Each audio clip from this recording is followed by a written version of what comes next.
tener para los etnógrafos para estudiar mucho mejor la cultura, ¿no? Entonces, yo nunca había escuchado algo así. no, Nunca. a mí me sorprende que, o sea, en México es poco lo que trabajamos eso, y paradójicamente tenemos un gran patrimonio en ese sentido, ¿no? Sí, lo que pasa es que antes como que no había interdisciplina, ¿no? Cada quien está en su rollo, parcelita. y Cada quien todavía, la UNAM, sí. para mí hacer esa tesis en el 2007 fue, Uh-huh. hasta que Patrick Johansson me apoyó, era muy complicado porque no encontraban la importancia. Dije, bueno, o sea, hacer una tesis de los adjetivos en López Velarde, pues cuántos se han hecho, ¿no? O sea, ya, o sea, han hecho estudios sobre las cuestiones químicas, por ejemplo, eso, cromáticas. O sea, y las me parece imágenes de López relevante, Velarde. pero quizá hay que, o sea, tenemos eso, otras literaturas que son amplio, relevantes, ¿no? Uh-huh. Los ojos de sulfato de cobre. Sí, ¿verdad? O sea, yo todo un análisis de cómo estaba la ciencia en ese momento. Claro.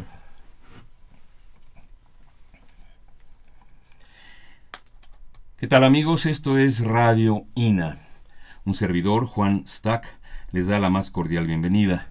La Secretaría de Educación Pública y Conaculta, a través del Instituto Nacional de Antropología e Historia, los invitan a acompañarnos en la emisión de este programa, en el que nos acompaña Ernesto Miranda Trigueros. Ernesto, gracias por estar aquí. Muchas bienvenido. Gracias a ustedes, Juan. Y con él vamos a platicar sobre, durante los próximos 58 minutos, sobre ediciones digitales de códices mexicanos. Y pues vamos a entrar de lleno al tema. Hay que decir que Ernesto Miranda trabaja aquí en nuestro Instituto Nacional de Antropología e Historia como director de innovación académica. Pues de lleno entramos al tema.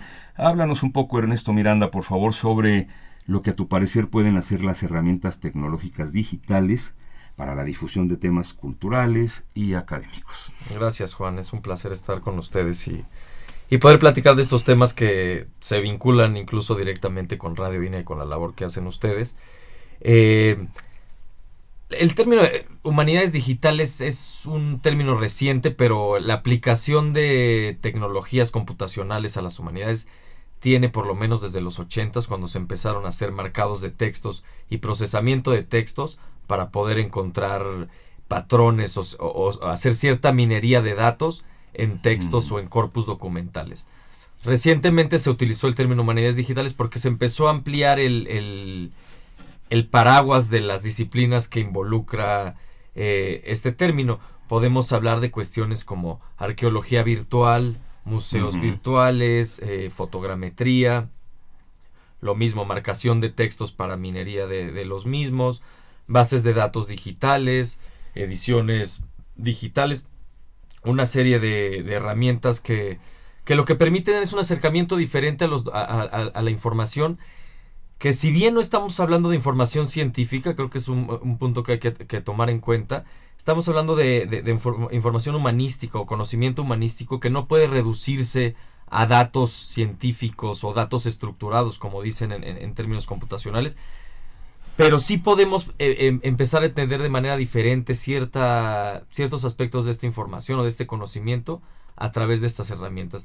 Un ejemplo muy claro es la visualización de datos a través de sistemas de geoposicionamiento en mapas digitales, ¿no? Creo que ese es uno que platicaremos más adelante en el caso concreto del Códice Mendoza, pero permite una interpretación diferente sobre la información, dinámica y por otro lado con retroalimentación de los usuarios, ¿no? Entonces es un muy amplio el abanico. Es difícil sensibilizar a la comunidad de humanidades o de ciencias sociales sobre las posibilidades de estas herramientas, pero creo que es muy importante tocar el tema en México y tocar el tema en el Instituto Nacional de Antropología e Historia en especial, por supuesto por la gran diversidad que tenemos en términos de patrimonio y las posibilidades que encontramos. Eso no quiere decir que el estudio tradicional sobre temas humanísticos sea desdeñable o haya perdido validez, pero sí es importante decir, bueno, pues las herramientas que nos permiten, ¿no?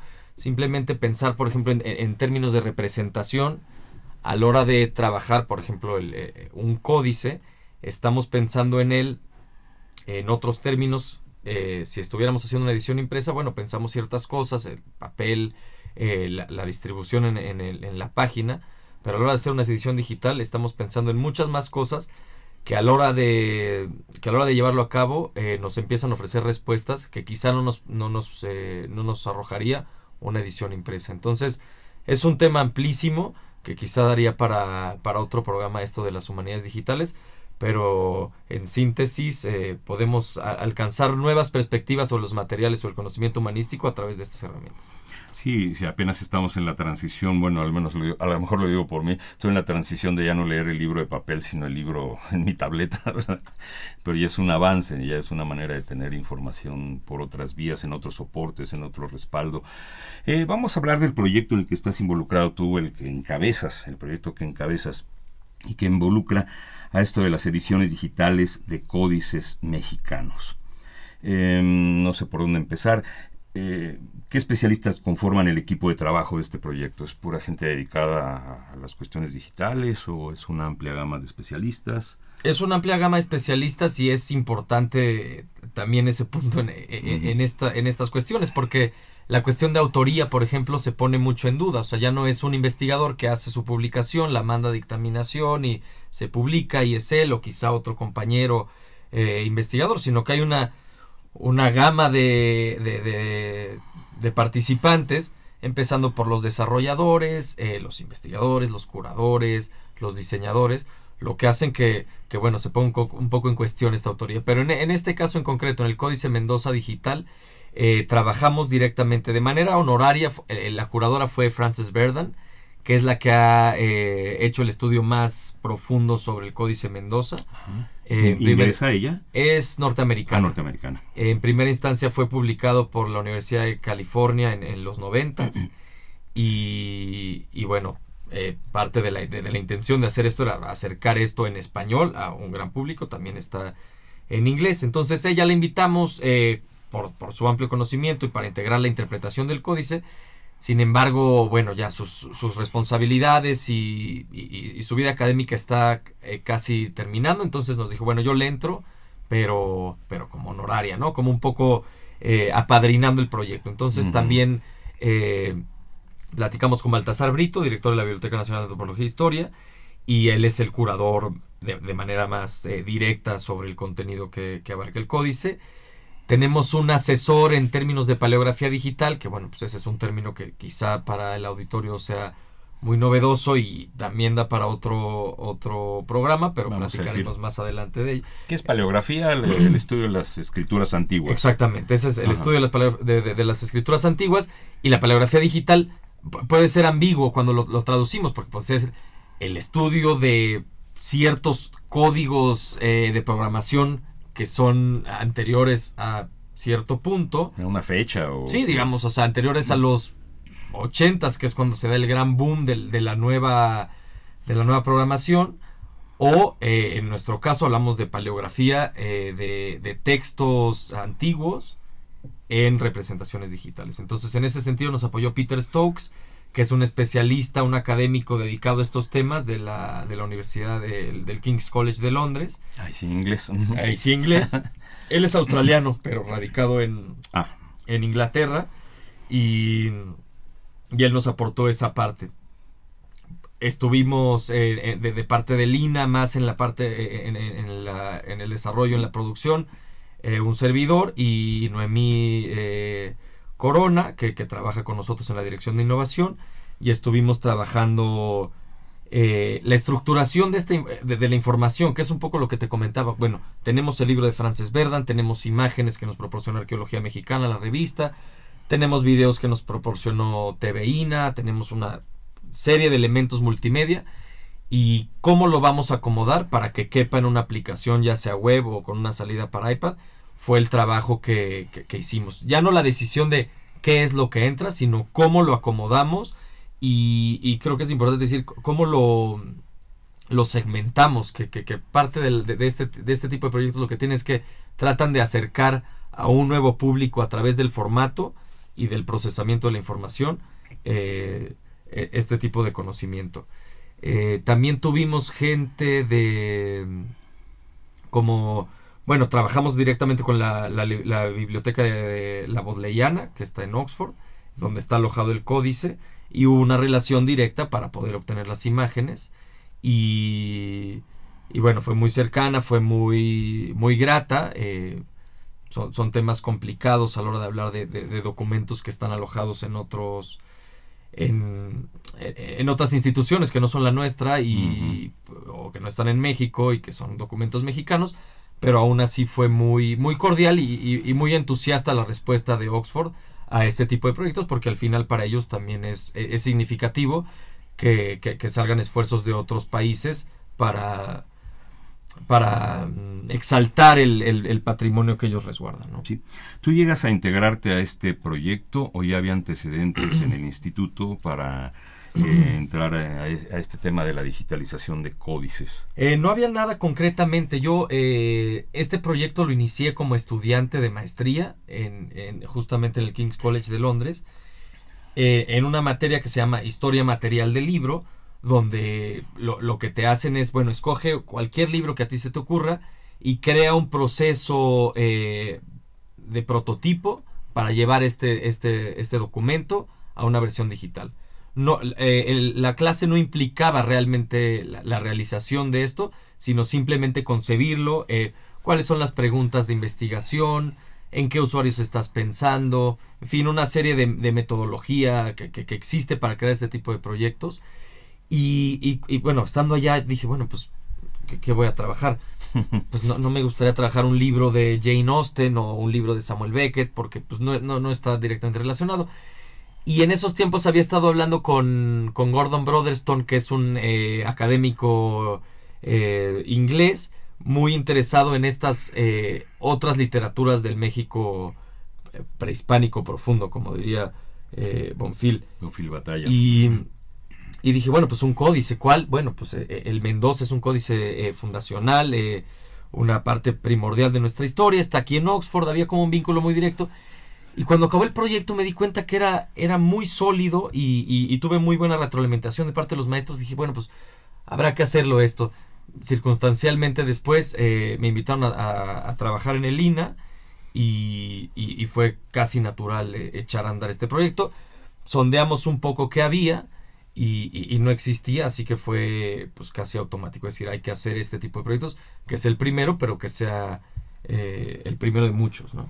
Hablaste del Códice Mendoza como un códice fundacional.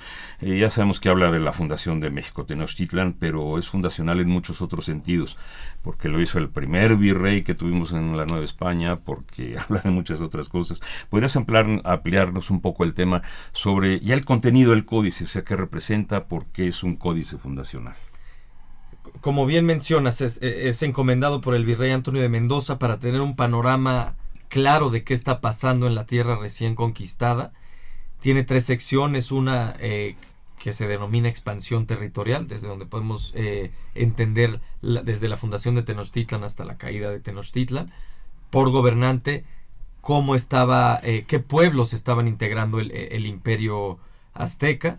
Una segunda sección que se dedica más a qué pueblos tributaban y qué tributaban, lo cual evidentemente es de lo que más les interesaba a los españoles, de dónde vienen las riquezas, claro, y el oro principalmente.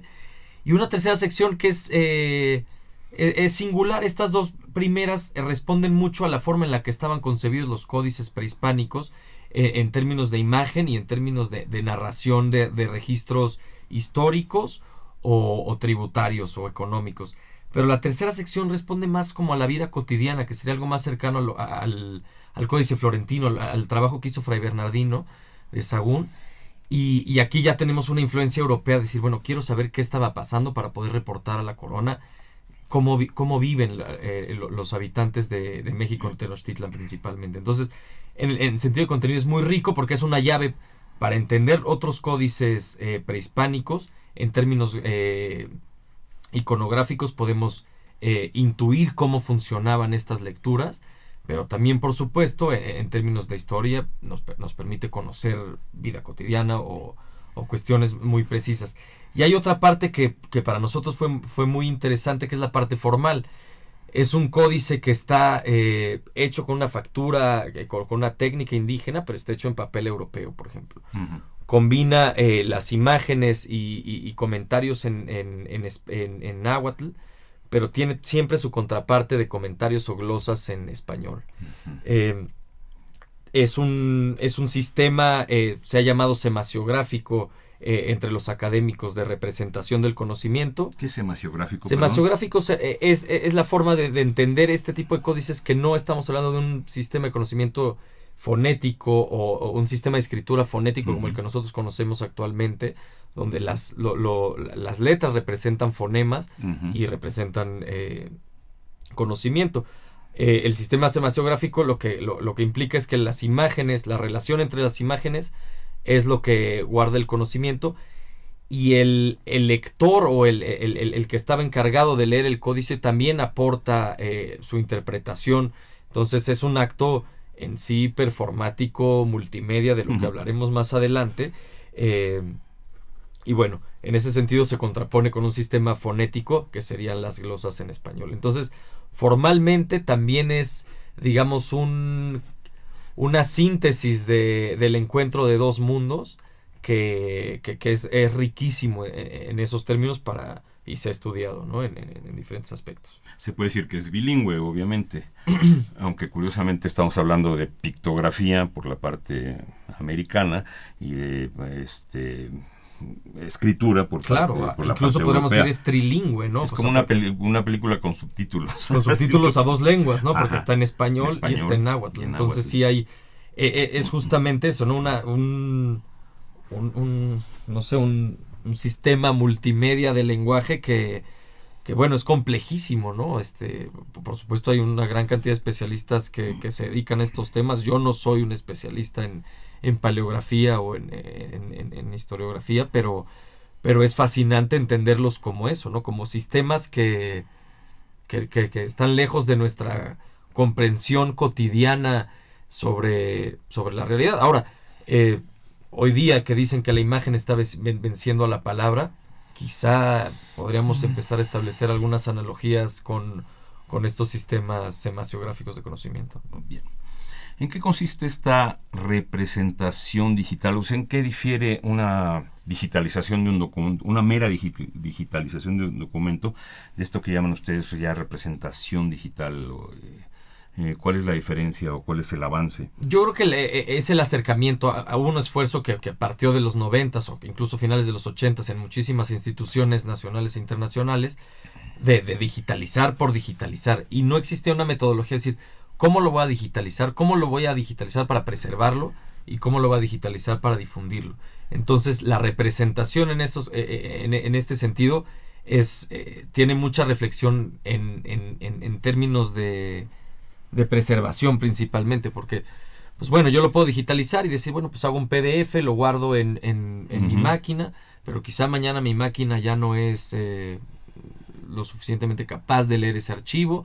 Entonces, pensamos mucho en eso, ¿no? A la hora de decir una representación digital. Y por otro lado también está el tema de lo que comentábamos en algún punto, de una representación en papel es muy diferente a una representación digital por las preguntas que te obliga a plantearte. ¿Cuántos píxeles vas a utilizar? ¿De qué resolución va a estar vas a poderles ofrecer un zoom o no? ¿Qué herramientas les vas a ofrecer? Entonces, en ese sentido se plantea la diferencia, principalmente con una edición impresa a una digital. Porque una edición impresa tiene complejidades que por supuesto hay que afrontar y resolver, pero a la hora de pensarlo en una representación digital, son muchas más que quizá nos ofrecen respuestas que no hemos contemplado pues hasta los 90s a la hora de hacer una edición facsimilar de un documento de este tipo. Digamos que qué brinco tecnológico habría del PDF al PowerPoint, al hacer un CD-ROM, a hacer lo que están haciendo ya ustedes. ¿Cuál es el avance? Digo, ahorita me dijiste algo de esto, pero como que quiero palparlo más, sentirlo más. Pues mira, yo creo que lo del CD-ROM es muy interesante. O sea, el CD-ROM era una tecnología del 2003, más o menos. Y es interactivo. Es interactivo, o sea, no es lejano a esto. Sin embargo, tienes que tenerlo en un disco, tienes que insertarlo en un dispositivo, y eso en términos de portabilidad y de compatibilidad con software o con hardware, se vuelve problemático.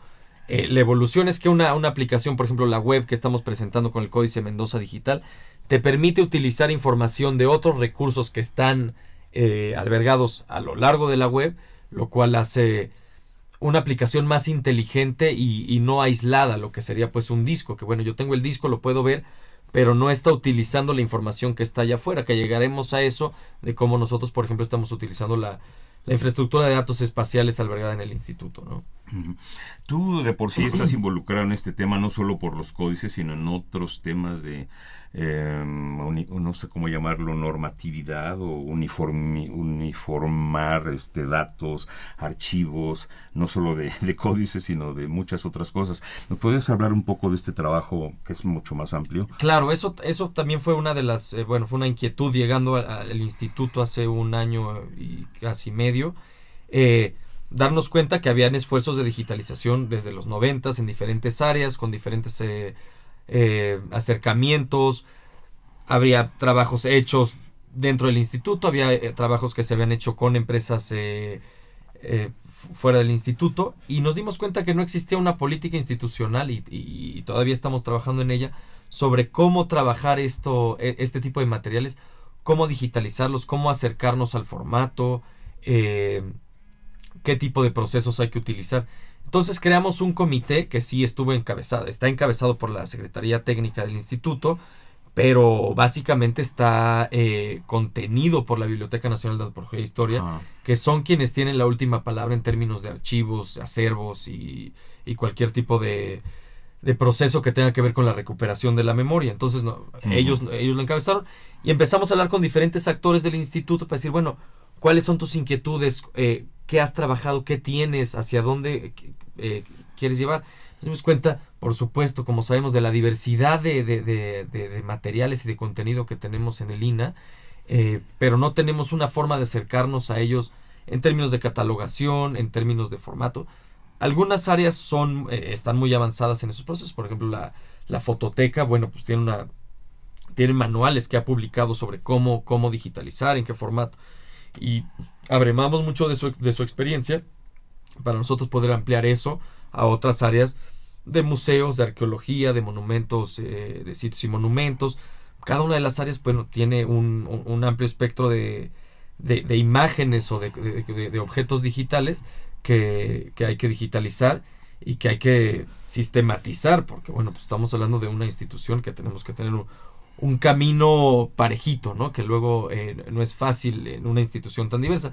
Y me gustaría agregar que no abrevamos de otras experiencias de instituciones extranjeras, por ejemplo el Smithsonian, que es una institución que podríamos decir similar al INAH, porque pues abarca desde acervos paleontológicos hasta acervos de textiles contemporáneos. Sin embargo, bueno, pues ellos tienen sus metodologías, tienen sus procesos, y es muy difícil trasladar esos procesos a los que hacemos nosotros en el instituto. Entonces, sí podemos alimentarnos de diferentes experiencias, pero hay que crear las buenas prácticas a partir de los casos concretos en las instituciones, ¿no? ¿Hay una intención de una catalogación uniforme de todo este material, por lo menos dentro del instituto, o también se amplía a otras instituciones? La intención es tener una catalogación uniforme en el instituto, una sugerencia de cuáles deben de ser los metadatos o los campos de los metadatos que hay que llenar. Por supuesto que cada área tendrá que ampliar, o lo amplía a su contexto, porque como decíamos, los paleontólogos, bueno, tendrán que tener mucho más campos, o campos muy diferentes a los que puede tener los compañeros de museos. Sin embargo, hemos compartido la experiencia con grupos de trabajo de la UNAM, del Instituto Nacional de Bellas Artes, porque muchas instituciones están con esta inquietud de qué vamos a hacer y cómo lo vamos a hacer, ¿no? En esta vorágine de contenido digital, es tiempo de que digamos, ok, bueno, recordemos que igual que una biblioteca, un libro no catalogado es un libro que no existe en ese archivo, ¿no? Entonces, y en esto más, porque estamos hablando de archivos masivos que además se comparten en la web, donde están compitiendo con una cantidad de información que no tiene precedentes. Muy bien, pues regresemos al Códice Mendoza y a la experiencia que tuvieron ustedes. Digamos, ya nos diste generalidades de quiénes comenzaron el proyecto, cómo se empezó a dar, por qué escogieron ese documento, pero en fin, ¿en qué consiste ya existe? Por lo pronto hay que decir que ya existe el Códice Mendoza digitalizado, lo pueden consultar en línea. ¿Cuál es la finalidad? ¿A qué público va dirigido? Claro, sí, es importante decir que bueno, está disponible a través de la página códicemendoza.ina.gov.mx. En la página del INA. En la página web. Y la versión para iPad está disponible en la tienda de iTunes. Quizá estoy cometiendo no, para nada. Un pecado mediático. Pero bueno, es importante decir que ese es el canal donde se está distribuyendo esa versión. Nosotros pensamos, en primera instancia, acercar este códice al público en general, en especial a los mexicanos, que como sabemos es muy difícil tener acceso a un documento de este tipo, por las características, por su antigüedad, porque están resguardados con ciertos estándares que es muy difícil para un ciudadano como nosotros de a pie acercarse a él. Entonces ese es nuestro primer objetivo. En segundo lugar, pensamos que las herramientas digitales nos podían ofrecer una ampliación de ese contenido y quizá crear nuevas investigaciones en torno al códice. En tercer lugar, pensamos también que era necesario, es un término complicado también, pero repatriar virtualmente este códice, traerlo. Repatriar virtualmente, sí, que es un tema complicado y nuestra legislación es difícil plantearlo en esos temas. Quizá nos dé tiempo de hablar un poco de repatriación virtual al final, pero en esencia era eso, traerlo a un público general, pero también acercarlo a los investigadores, ¿no? Que en este tipo de proyectos normalmente en la academia en general se habla de o estás haciendo un proyecto de divulgación o estás haciendo un proyecto de investigación, ¿no? Siempre está como ese sesgo de, bueno, quizá tu proyecto es muy bueno, pero es divulgación. Y siempre hay como esa disputa entre los académicos. Y nosotros tenemos la firme certeza de que las herramientas digitales nos permiten hacer salidas que cubran estas dos partes, ¿no? Acercarlos a un público que quiera interesarse sobre el códice, que quiere estudiarlo y conocerlo y fascinarse en un primer acercamiento simplemente con la imagen y la gráfica, y también diferentes capas donde el investigador podrá encontrar las herramientas que le permiten hacer estudios de materialidad o cuestiones más profundas. Entonces, en esencia lo que ofrece esta versión es eso, son 4 secciones las que lo componen. Una sección que llamamos materialidad. Que lo que implica es un zoom muy muy amplio, un zoom que no te daría ni siquiera una lupa, y que te permite estudiar cuestiones como qué tipo de papel, qué tipo de tinta se utilizaron, el trazo. Como te decía, la tercera parte responde a otros cánones estéticos y conceptuales. Entonces un investigador puede decir, bueno, justo en este trazo puedo encontrar que quizá ya no es el mismo tlacuilo o que está utilizando una tinta diferente. Entonces eso quiere decir que se agotó el suministro de esa tinta. Eso es una especulación, pero por ahí podría un investigador empezar a hacer una conclusión y decir, pude sacar esto a través del Zoom que me ofrece la parte de material del Códice Mendoza, porque me hubiera costado mucho trabajo trasladarme a Oxford, que me abrieran la biblioteca, en fin. Eso por un lado. La otra sección que creemos muy relevante es la de transcripción, que por supuesto cualquier investigador podría hacer esa transcripción.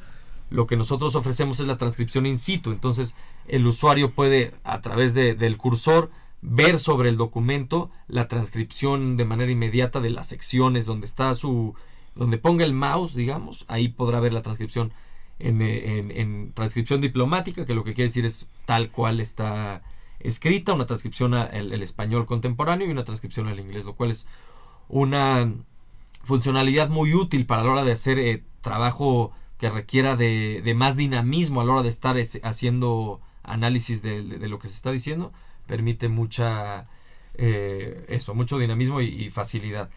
Otra sección que llamamos hipermedia, buscamos muchos nombres, no nos gustaba tanto utilizar un nombre que no fuera en español, pero no encontramos algo que fuera en español. Lo que te permite es darle un clic a algún elemento del códice y encontrar fragmentos del estudio de Frances Berdan, imágenes que se relacionan con ese elemento en particular, videos que puedan explicar a través de los comentarios de especialistas esos objetos particulares. Entonces, pues la interpretación del códice se vuelve pues inmediata. Igual con un clic yo pico o doy clic en el águila de la página primera donde está fundándose México Tenochtitlán, y encuentro pues explicaciones de diferentes especialistas sobre ese elemento iconográfico en particular. La cuarta sección es la que llamamos mapas y calendarios, que creemos también muy relevante, porque como decíamos, este tipo de documentos lo que representan en muchos casos son registros históricos, territoriales, registros tributarios, y a la hora de entenderlos en un mapa, se vuelven mucho más elocuentes a la hora de exponerse. Por ejemplo, la sección de tributos, que es muy cercana a la matrícula de tributos, nosotros podemos ver qué tanto se estaba tributando de diferentes regiones y qué productos eran los que se tributaban en un golpe de vista, lo cual para un investigador también puede ser mucho más ágil y mucho más útil para establecer conclusiones de, bueno, evidentemente el Soconusco estaba aportando mucho más plumas y oro porque se producían por allá, pero quizá haya regiones donde se aportaba más o menos productos por las rutas en las que llegaba, lo cual puede llevar una interpretación mucho más allá. Entonces, simplemente con estas 4 herramientas ya podemos hablar de un acercamiento diferente al documento y que amplía o aporta diferentes interpretaciones a los usuarios. Le recordamos a nuestros amigos cibernautas, ciberescuchas, que estamos platicando con Ernesto Miranda Trigueros sobre las ediciones digitales de Códices Mexicanos. Él es director de Innovación Académica aquí del Instituto Nacional de Antropología e Historia, y le recordamos que estamos nos puede localizar a través de www.radio.ina.gov.mx. ¿Quieres agua? Tengo todavía.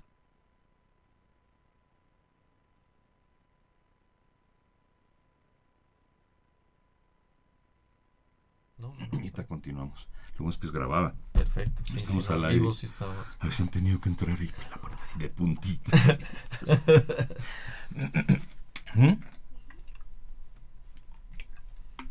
No, nada más que si le damos agua y continuamos.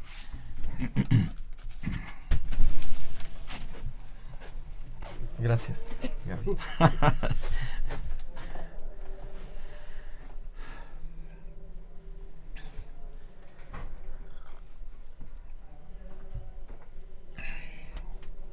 ¿Qué tema? Sí, no, es inagotable. ¿Cuántos años tienes? 33. Sí, la verdad es que y creo que te permite eso, ¿no? Acercarte a, pues digo, yo no soy paleógrafo, pero pues entras a un nivel de conocimiento de documentos que ya no sé si te vuelve como esquizofrénico o en el peor de los casos, o si lo piensas, pues más renacentista, ¿no? Que estás agregando de... Sí, ya, continuamos. Agregando de sí. otras cosas, ¿no? Pero... Es como en teatro. Entonces nos quedamos en los 4. Sí, yo hice la interrupción en el... Quedó perfecto. Una pregunta, señor. Sí. ¿Ese ruido ambiental del micrófono no se le... No lo oímos, ¿Lo no escucha sé. aquí adentro? No, ¿verdad? no, para nada se ha metido. Hay que cerrar la puerta de allá y quizá mi ventana. Pero de todas formas yo no lo oí. No he escuchado nada, hasta ahorita que me lo dices. No. Sí, que va a haber, ¿verdad? Hay meeting, asamblea o algo.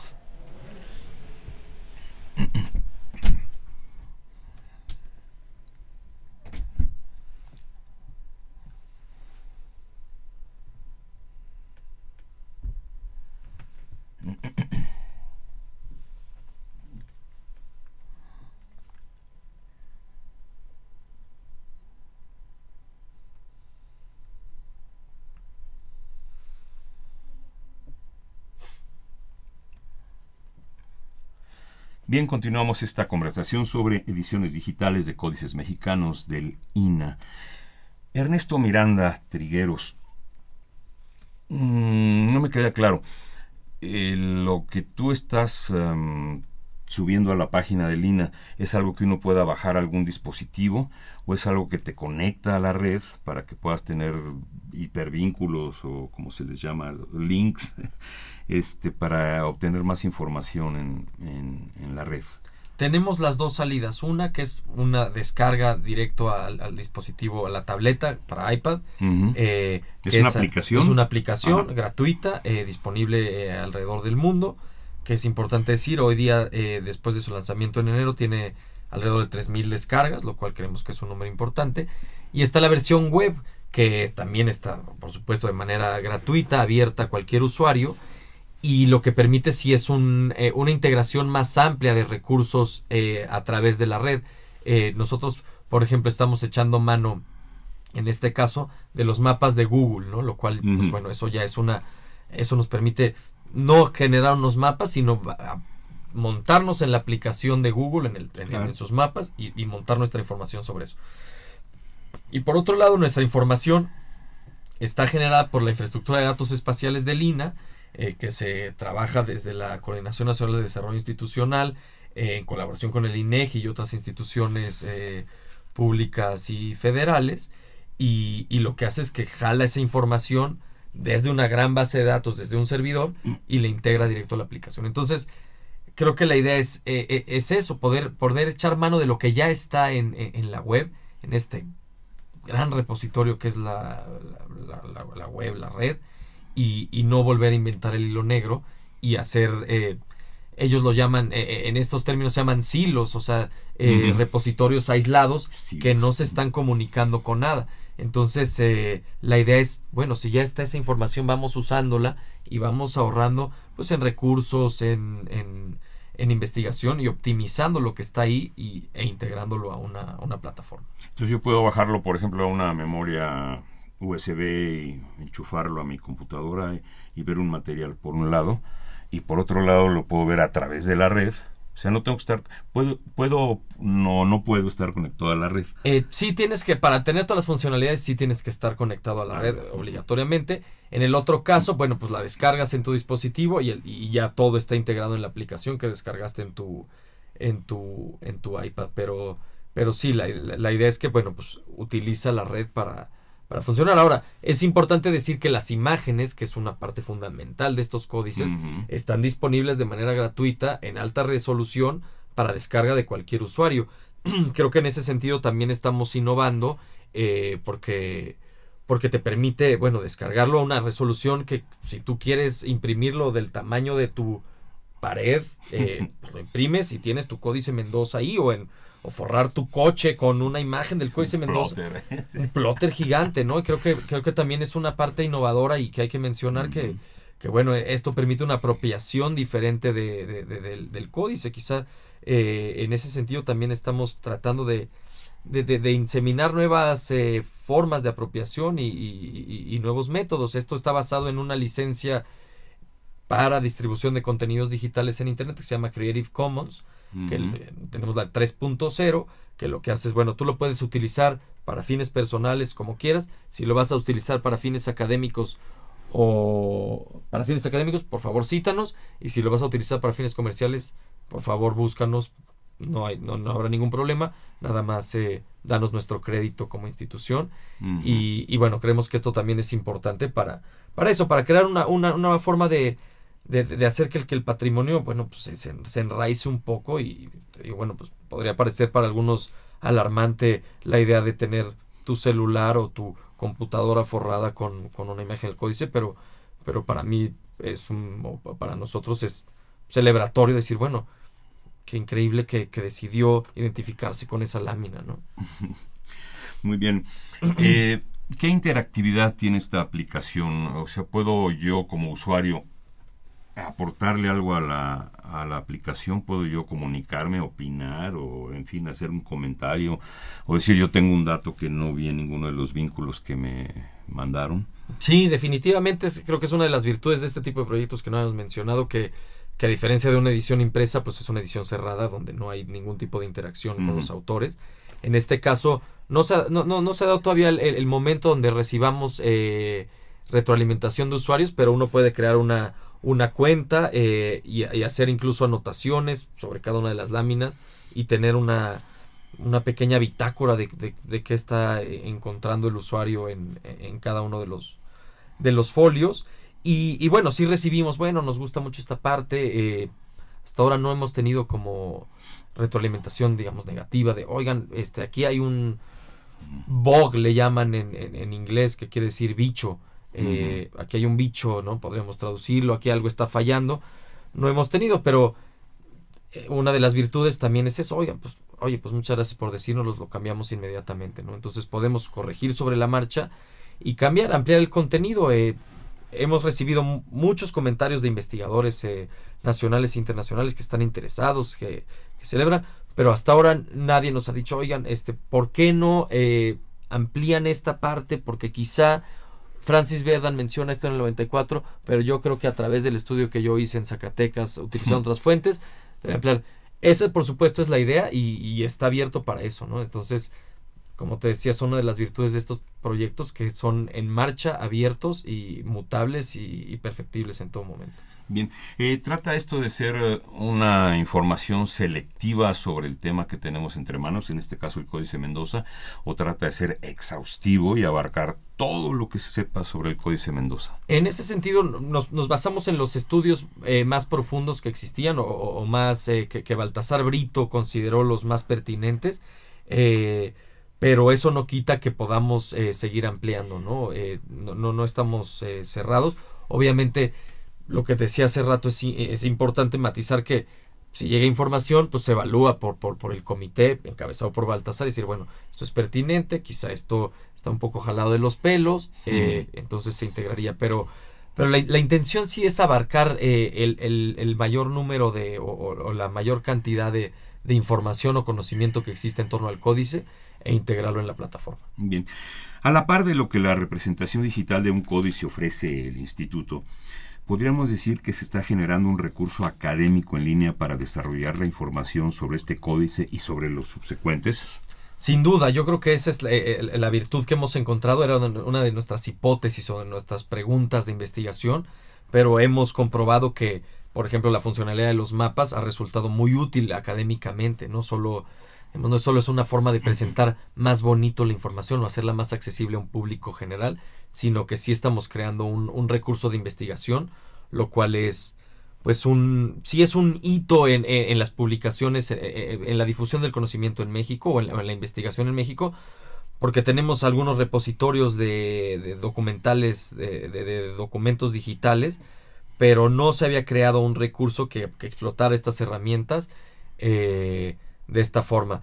Y sin duda nos está permitiendo ver que tenemos que seguir el camino hacia otros documentos. Seguimos analizando cuáles, estamos trabajando en algunos. Me encantaría poder compartir en este momento cuáles, pero todavía no tenemos como algunas certezas de diferentes cuestiones que implica el desarrollo, pero en su momento les haremos saber y les agradeceremos si nos permiten un espacio para platicar de ellos. Entonces sí, el lanzamiento del Códice Mendoza Digital ha permitido por lo menos comprobar las virtudes de este tipo de proyectos y la necesidad de abrir estas líneas de investigación, principalmente dentro del instituto. Este instituto tiene, digamos, siempre se habla de las tareas sustantivas del instituto. ¿Cómo le viene esto al instituto de explotar nuevas formas de realizar estas tareas sustantivas a través de las nuevas tecnologías? Bueno, pues definitivamente, como sabemos, la labor de nuestro instituto es tan amplia y tan exhaustiva y abarca tantos planos que todos son sustantivos, ¿no? Es difícil cuál es más pertinente, pero yo creo que sí, en la realidad, en los tiempos que estamos corriendo, es necesario crear como esta línea paralela del uso de las nuevas tecnologías para la investigación, preservación y difusión del patrimonio cultural, material e inmaterial, para ponerlo al alcance de los ciudadanos del siglo XXI. Creo que estamos obligados a experimentarlo, a reflexionarlo y a ponerlo a discusión. Definitivamente nosotros lo estamos encabezando en el caso concreto de las ediciones académicas digitales, pero eso no quita que nos vinculemos con otras instituciones que tienen acervos documentales o que tienen investigadores interesados en estos temas y que sea mucho más horizontal y multidisciplinaria el acercamiento. Como platicábamos en un inicio, no podemos ya hablar de un investigador exclusivo que solo trata este tema, sino que tiene que echar mano de una gama de actores que materializan este tipo de proyectos o cualquier otro. Si hablamos de museos virtuales o de escaneos en 3D de piezas arqueológicas, en fin, hay una amplia gama de temas que hemos explorado y que se dieron a conocer en el primer Congreso de Patrimonio Cultural y Nuevas Tecnologías. Pero en este caso concreto, bueno, pues hablamos de muchos actores que se tienen que vincular y creo que también es una aportación en ese sentido, ¿no? La horizontalidad y el acercamiento multidisciplinario al trabajo de de edición en este caso. ¿Qué tan pioneros somos, ya me pongo la camiseta, Claro. qué tan pioneros somos en el instituto en este tema, o hay antecedentes a nivel mundial que tú hayas conocido antes? Pues mira, en Europa hay un gran trabajo, en Estados Unidos también, sobre paleografía digital, desde luego con manuscritos medievales. Hay una amplia tradición que corre por lo menos desde los 90s. Pero vaya, pues estamos hablando de otros sistemas de conocimiento, ¿no? Entonces, pues bueno, podemos hablar de manuscritos ilustrados, que cuenten ilustraciones que acompañan el texto, pero nunca pues, trabajos que se enfoquen en tratar de representar un sistema tan complejo como un códice, ¿no? Y creo que en este punto vale la pena juntar lo que hablamos hace rato, el CD-ROM, porque Miguel León Portilla, en el 2003, cuando aparecen los CD-ROMs, hace una analogía entre los CD-ROMs y los códices, diciendo, bueno, son sistemas muy similares porque tienen un afán totalizador de integrar mucho conocimiento, son multimedia porque implican diferentes canales de comunicación y bueno, son totales en su acercamiento. Entonces, a la hora de hacer la investigación y el sustento teórico de este proyecto, fue como darle el clavo, ¿no? Decir, bueno, quizá ya no hablamos de CD-ROMs porque en 11 años, en 12 años, la tecnología evoluciona tan rápido, pero sí hablar de una aplicación web, una aplicación para iPad, es exactamente lo mismo de un CD-ROM, ¿no? Entonces dijimos, bueno, ahí está, y quién mejor que, bueno, pues, don Miguel León Portilla para darnos como ese pasito de decir, estamos por un buen camino, ¿no? León Portilla lo dijo. Lo dijo. Maravilloso, por el que es sabio es sabio. Pues sí, o sea, y vaya, bueno, pues lo platicamos hace un rato, de pronto estamos ahora inmersos en la imagen, en el texto, en el video, en el audio, y pues existen analogías quizá mucho más directas que las que pensamos, o que las que podríamos pensar con estos sistemas de conocimiento, que estaban apoyados en la oralidad, se leían en un contexto ritual, quizá hacían referencias a sitios arqueológicos o algunos monumentos. Entonces estaban integrando muchas cosas más allá de lo que estaba representado en el códice. O sea que los rituales ahora son digitales. Pues podríamos tener un programa dedicado a eso. Claro, claro. Se sabe que los códices, sus trazos y colores están cargados de símbolos y de analogías. ¿Cómo ha sido resuelto esto, digamos, como la interpretación en esta representación digital? Pues un poco, en primera instancia eso, ¿no?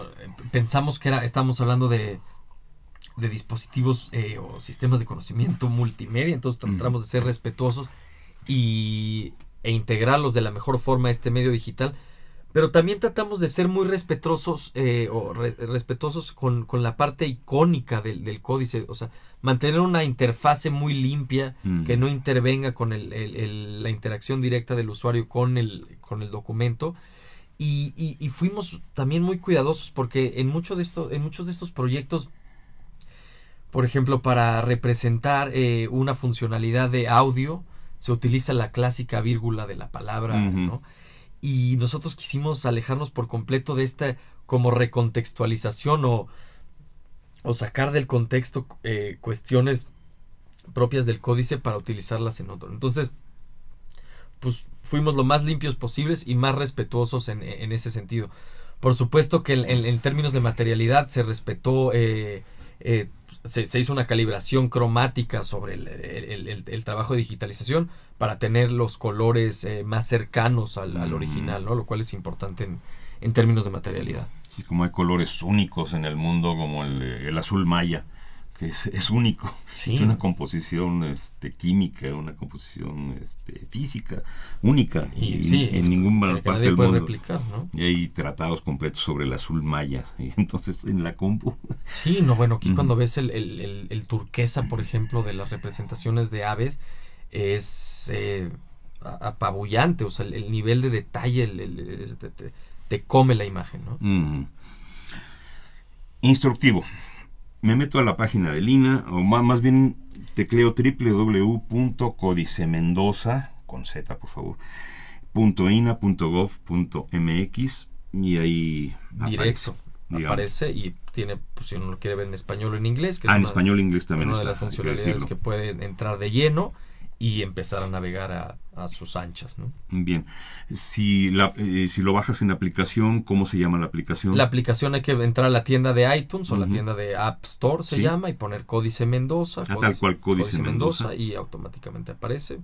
Tardará un poquito en descargar dependiendo de la conexión del usuario. De cada quien, sí. Pero bueno, pues ya lo puede traer en su dispositivo y llevarlo y estar en el aeropuerto o en el metro o en donde sea viendo el códice y estudiándolo. Y es gratuito, por supuesto. Por supuesto, sí, gratuito, sí. Creo que también esa es una parte importante de la difusión que hacemos en el instituto. Bueno, pues tratar de acercarlo a los más, ¿no? Me gustaría, pero ya de tu cosecha personal, hablar de esto que mencionó León Portilla, de lo del códice y los dispositivos digitales. ¿Qué tanto se parecen los códices a lo que están ustedes haciendo, perdón, Claro. en este momento? O sea, No, bueno, hacemos todos, porque todos trabajamos aquí y le echamos ganas y pues este trabajo de compartirlo es parte de ello. Yo creo que, vaya, o sea, podremos ser simplistas y decir, bueno, no, o sea, no se parecen porque estamos hablando de cuestiones totalmente diferentes. Pero sí, en términos de argumento, estamos hablando de sistemas similares y yo creo que cualquier usuario que pudo asistir o cualquier escucha que pueda asistir a la magna exposición de Códices de México, Memorias y Saberes que celebró los 75 años del Instituto y los 50 años del Museo Nacional de Antropología, puedo sentir eso, ¿no? Bueno, estamos ante un sistema que trasciende por completo nuestra forma de comunicarnos. Y quizá algunos tuvieron la oportunidad de escuchar a Baltasar Brito o alguno de los que estuvieron implicados en la exposición, y a la hora de que ellos narraban el contenido, se activaba por completo este sentido multimedia, porque entonces, bueno, está la palabra acompañando a la imagen y está trazando una narración.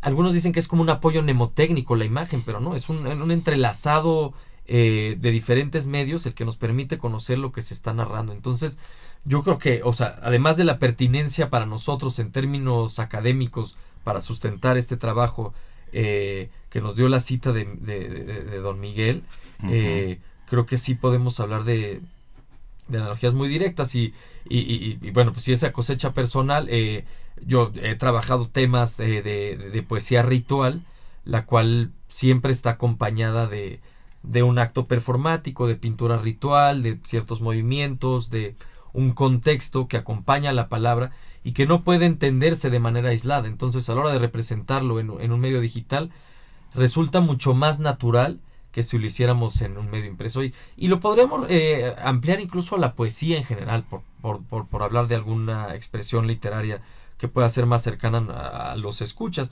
Un poema uno lo puede leer y compenetrarlo, pero cobra una dimensión totalmente diferente. Por ejemplo, si leemos Blanco de Octavio Paz, si nos lo lee Guillermo Sheridan o Eduardo Lizalde, pues la forma en la que ellos entienden el verso hace que lo entendamos a otro nivel. Por supuesto, quizá no sea el nivel semántico, pero quizá es el nivel fonético que también aporta una semántica al texto, ¿no? Entonces, hay una aplicación de Blanco incluso. Así es, Ajá. está por ahí.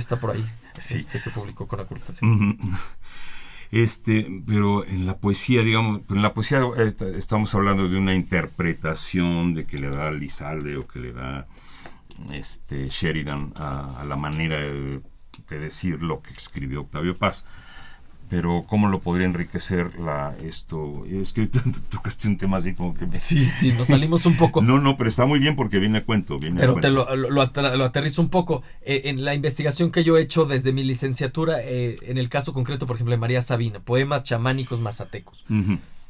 Uno puede leer la traducción que han hecho diferentes autores sobre el texto y decir, bueno, grandes metáforas. Yo soy la mujer remolino, yo soy la mujer que nace, soy la mujer estrella, que ya de por sí dices, bueno, qué carga tan potente en términos poéticos. A la hora de vincularlo con el audio, aunque esté en mazateco y aunque desafortunadamente no hablemos esa lengua, el simple hecho de oír la cadencia ligada al texto hace que mi acercamiento a ese poema o a esa expresión poética sea mucho más completa que si solo tuviera el texto. Entonces ahí ya estamos hablando de otra dimensión y eso las herramientas digitales, bueno, yo cuando hice mi tesis en el 2007, pues decidí presentarlo con un CD de audio que uno podía leer y estarlo escuchando. Ahora podemos hacer una sincronización completa del audio con el texto, lo cual pues yo estoy leyendo la traducción en español y estoy sabiendo qué línea estoy oyendo. Entonces, esa integración de audio con texto creo que es una de las virtudes que tienen las herramientas digitales en términos de representación y de comprensión. ¿Qué respuesta han tenido por parte de tanto el público en general no especializado como de los especialistas que pueden ser más quisquillosos, vamos a decirlo así? Mira, la verdad es que estamos contentísimos por eso, porque el público general, pues, no te mencioné hace rato que tenemos casi 100,000 usuarios únicos en la aplicación web desde enero para acá, lo cual es... En 4 meses. Sí, la verdad es que es fascinante. Sí, bueno, hay 100,000 personas usando este recurso, que si lo comparas con una edición impresa, pues bueno, o sea, nunca podrías pensar una edición de 100,000 ejemplares. Es una locura para cualquier texto de lo que sea, o sea, ni Harry Potter, bueno, no. Quizá esas cosas, ¿no? Pero están muy lejos de nuestros parámetros. Entonces, eso creo que ya es un indicador de la recepción que ha sido como muy positivo.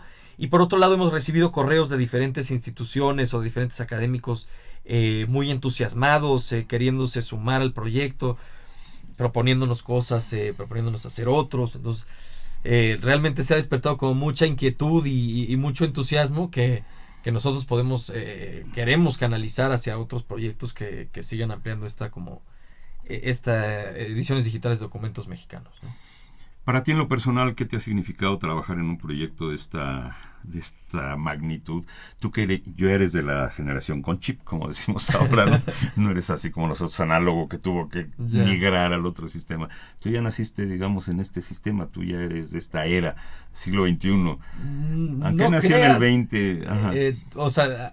O sea, sí me tocó no tener teléfono celular, no tener, o sea, el email lo abrí en la secundaria, entonces creo que lo que mencionas es interesante porque pues yo entiendo a mi generación como generación bisagra, ¿no? O sea, pues somos, o sea, yo me siento a veces más cerca de ustedes y ya también de pronto me pierdo con los más jóvenes, digo, híjole, ¿cómo están entendiendo? Entonces, para mí es un reto muy interesante tratar de traducir como todo el conocimiento que existe, todo el conocimiento humanístico que se ha generado a lo largo de la historia hasta principios del siglo XXI a lo que venga, ¿no? Entonces, para mí ha sido, pues bueno, trabajar con el patrimonio mexicano, pues creo que es uno de los grandes privilegios de trabajar en esta institución y poder saber que estoy acercando un documento que puede beneficiar a un investigador en su trabajo de investigación o hacer que un chavo de 16 años encuentre en un fragmento del Códice Mendoza algo que se quiere tatuar, me parece pues relevante en la labor que hacemos todos nosotros en el INAH, ¿no? Claro, y ya para concluir, ¿qué sigue? O sea, ya hablaste que hay varios temas que todavía no definen, en fin, pero el chiste es empezar a digitalizar códices o también otro tipo de materiales. Pues mira, ahora sacamos el Códice Chimalpain, que fue repatriado en el contexto de esta magna exposición en los 50 años del museo en septiembre del año pasado. Hicimos una edición no tan compleja o tan profunda como la que hicimos para el Mendoza, pero queríamos ponerlo en principio ahí, a disposición de todos. Seguiremos trabajando en ese proyecto en particular para ampliar el estudio que se pueda hacer. Y estamos trabajando en un códice más que...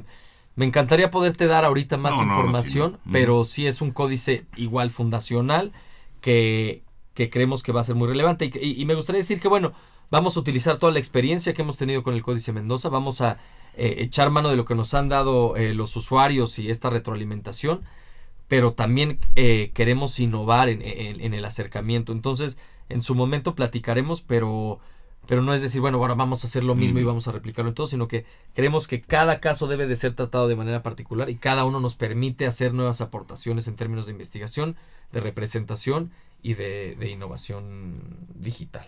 Perdón, nos queda como un minutito, pero te quería preguntar algo que se quedó en el tintero. lo de la repatriación que dijiste. Luego hablamos de eso. Es un tema que ya no nos va a dar, pero... un comentario. Mira, es un término muy utilizado en Canadá y en Estados Unidos, en especial para objetos culturales de nativos americanos que están en instituciones que no, fuera o lejos de la comunidad. Entonces, ellos lo utilizan. Quizá no lo pueden tener de vuelta, pero sigue teniendo una carga simbólica o ritual ese objeto. Entonces, para nosotros, en el Códice Mendoza, pues no estamos hablando de un objeto que tenga una carga simbólica o ritual para un grupo indígena, por ejemplo. Pero sí es un documento que difícilmente será traído de vuelta a nuestro país. Y aunque estuviera en nuestro país, pues sería difícil que se pudiera consultar de manera directa. Entonces, estamos quizá no repatriando virtualmente por los problemas que puede implicar el término, pero sí universalizando el conocimiento contenido en este documento. Creo que no mencionamos claramente para el público que nos escucha, que nos atiende por la red, dónde está el Códice Mendoza y por qué está allá. Claro, que sí fue algo que se nos fue y es muy importante. Ajá. El Códice Mendoza está alojado desde el siglo XVII en la Biblioteca Bodleiana de Oxford, después de un periplo largo de como muchos de los códices tiene una historia fascinante que yo no me la sé completa y hay especialistas que la cuentan muy bien, pero bueno, implica bucaneros, piratas que roban el códice, acaba en Inglaterra y acaba siendo resguardados del siglo XVII en la Biblioteca Bodleiana. Ahí ha estado, ahí está muy bien guardado, se han hecho estudios, el más relevante, como decíamos, es de 1994 de Frances Verdon, pero hasta ahora no existía un estudio en español como merece un documento de esta talla. Entonces, ¿ustedes trabajaron directamente allá en Inglaterra con el códice? Trabajamos, ellos nos aportaron las imágenes, ellos tienen un equipo de digitalización, ellos hicieron la digitalización de manera directa y nos las facilitaron. Y sí, pues fue una comunicación muy fluida. Como decíamos en un principio, pues luego estas instituciones, pues bueno, albergan documentos que son nuestros, pero están allá, entonces siempre hay como polémica y fue como muy fluido. Yo creo que esa es la palabra que utilizaría, como muy grata la experiencia. Yo te pediría nada más ya para cerrar, estoy cerrando hace como 10 minutos, que con ese entusiasmo que te fluye, que te invites al público a involucrarse en este proyecto del Códice Mendoza, en esta, no proyecto, ya realidad del Códice Mendoza. Claro, bueno, pues los invito a todos los escuchas de Radio INA y a todos los entusiastas del patrimonio mexicano a aventarse un clavado en la web y surfear la aplicación del Códice Mendoza.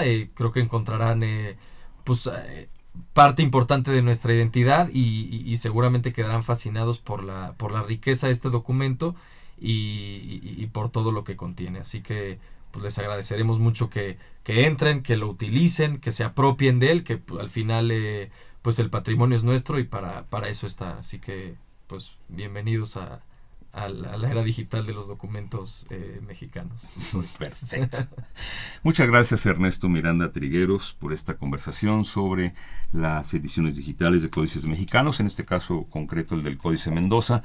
Recordemos que Ernesto es director de innovación académica del Instituto Nacional de Antropología e Historia.